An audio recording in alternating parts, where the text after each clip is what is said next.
அனைவருக்கும் வணக்கம். ஸ்ரீ வியாசர் ஜோதிடம் தங்கள் அனைவரையும் அன்புடன் வரவேற்கிறது.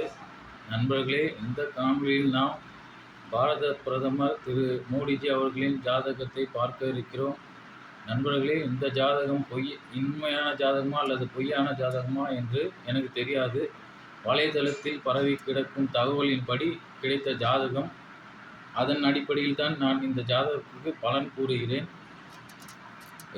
ஆனால் மோடியின் செயல்பாடுகள் இந்த ஜாதகத்திற்கு ஒத்து வருவதாக இருக்கிறது. ஆகையால் நான் இதை எடுத்துக்கொண்டிருக்கிறேன். நண்பர்களே, இந்த ஜாதகத்தின்படி, அதாவது வலைத்தளத்தில் கிடைத்த இந்த ஜாதகத்தின்படி மோடிஜி அவர்கள் 17/9/1950 காலை 11 மணிக்கு மேக்சனா என்ற இடத்தில் குஜராத்தில் இருப்பதாக மேக்சனா என்ற இடத்தில் பிறந்திருக்கிறார்.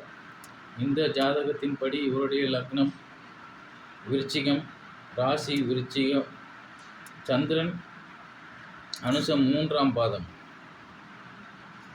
லக்னத்துக்கு 3ஆம் இடத்தில் அதாவது மகரத்தில் மாந்தி, 4ஆம் இடமான கும்பத்தில் குரு பகவான், 5ஆம் இடத்தில் ராகு, 10ஆம் இடத்தில் சனி பகவான் அஸ்தங்கம் மற்றும் சுக்கிரன், 11ஆம் இடத்தில் சூரியன், புதன் வக்ரம் மற்றும் அஸ்தங்கம், கேது,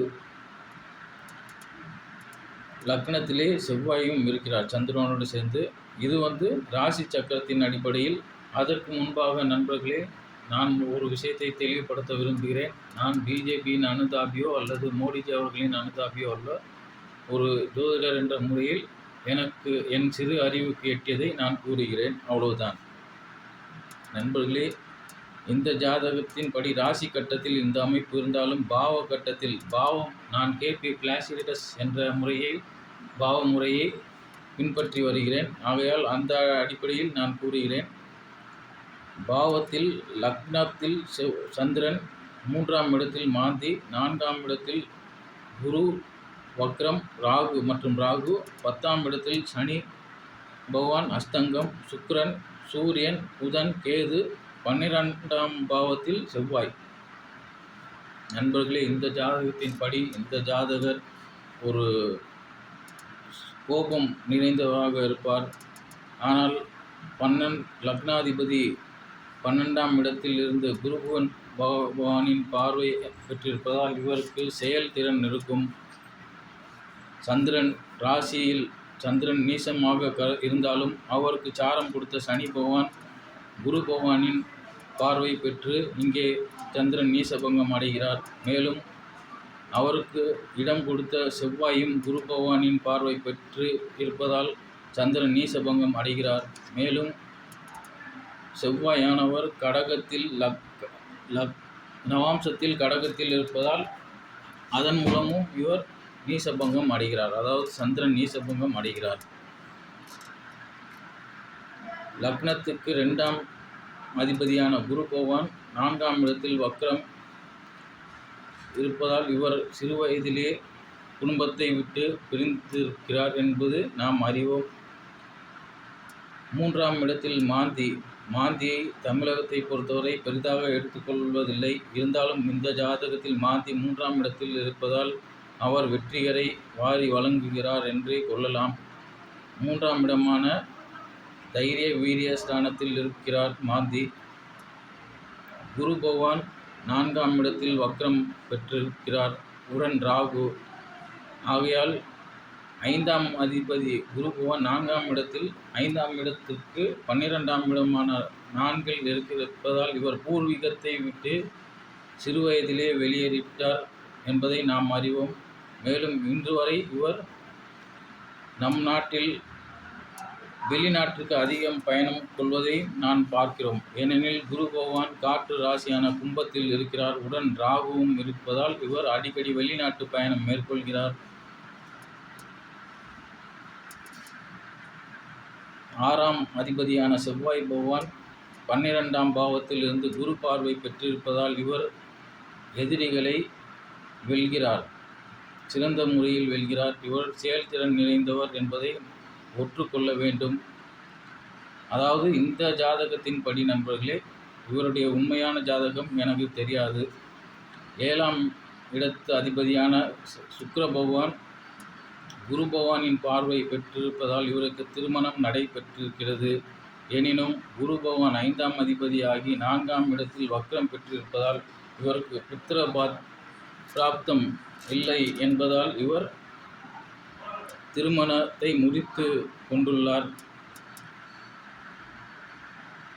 8ஆம் அதிபதியான புதன் பகவான் 10ஆம் இடத்தில் இருப்பதால், மேலும் அங்கே சனி பகவான் சிம்மத்தில் இருப்பதாலும் இவர் அரசியல் இவருக்கு கை கொடுக்கிறது.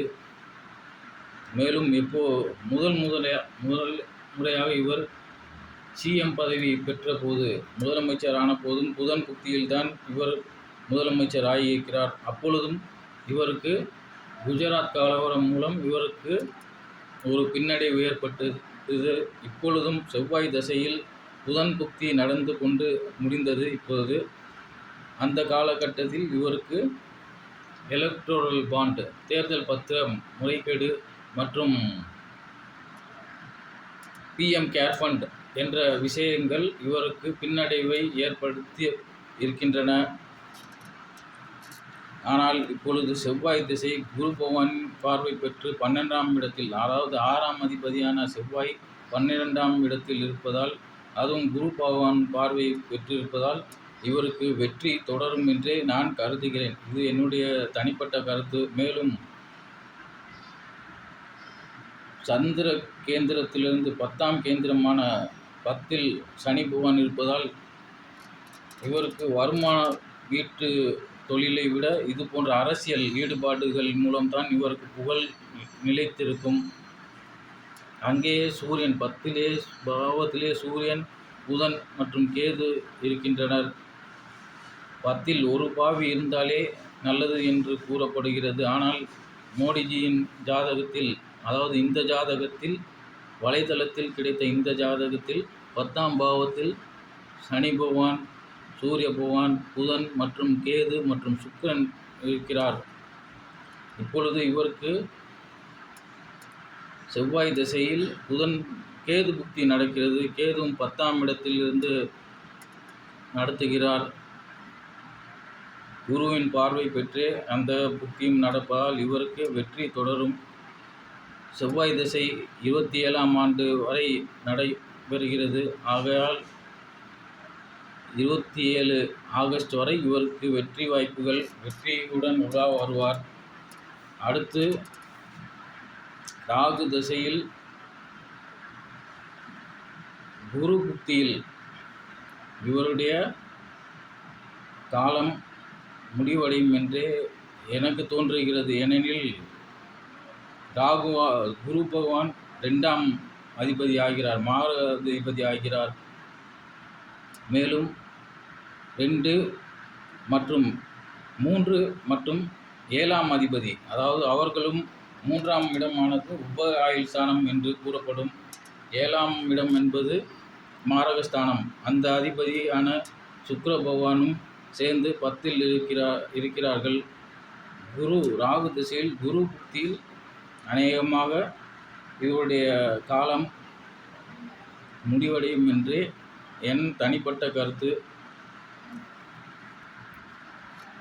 அதாவது குரு பகவான் 2ஆம் இடத்துபதி மாரகாதிபதியாகி 3ஆம் இடம் உப ஆயுள் சனி ஆன சனி பகவானையும் மற்றொரு மாரகாதிபதியான சுக்கிர பகவானையும் பார்ப்பதால் இவருக்கு ராகு திசையில் குரு புக்தியில் இவருடைய